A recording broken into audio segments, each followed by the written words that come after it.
The Observer, Diane, and another tech company that's a monopoly, well, it's certainly not pro-choice. Well, well, this is interesting. So The Observer has run with the headline, Google adverts direct pregnant women to services run by UK anti-abortion groups. Now, this article is interesting because, to me, this is The Observer versus Google.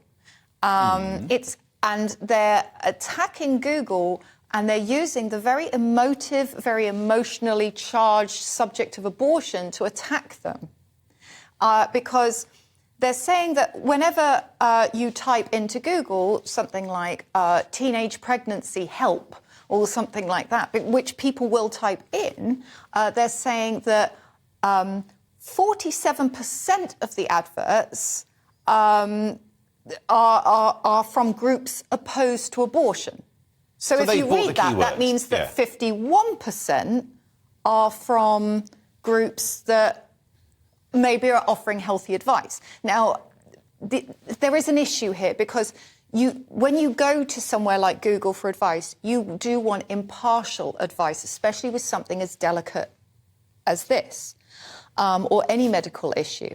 But everybody knows how Google is laid out. When you get those first things, you get the adverts at the top, and they are labelled as ads. Yeah. And the issue is that some of these ads, they'll say things like pregnancy crisis helpline, which sounds like it's going to offer you impartial advice, but it's actually not. But isn't the point, would Google not have a duty to be clear about this? You know, it's taking money from someone buying those adverts, and it's serving those to people who will have a search term that is fairly obvious what they mean. Should they not put something in the algorithm that if you are clearly, if we know what you mean by your search term, we shouldn't be offering you something that's disguising its way into your feed? When you Google Coca-Cola and it says, "Oh, did you want Pepsi?" It's like, no, I did not want Pepsi. Pepsi goes against my fundamental beliefs. So what you're saying is that some particular search terms should not have adverts, because Google have said that these clearly say that they're ads, they're clearly in bold, and I think anybody who's used to using Google knows how the search engine sort of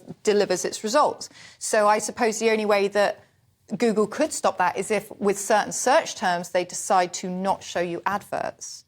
We'll just ask Jeeves, he keeps it quiet.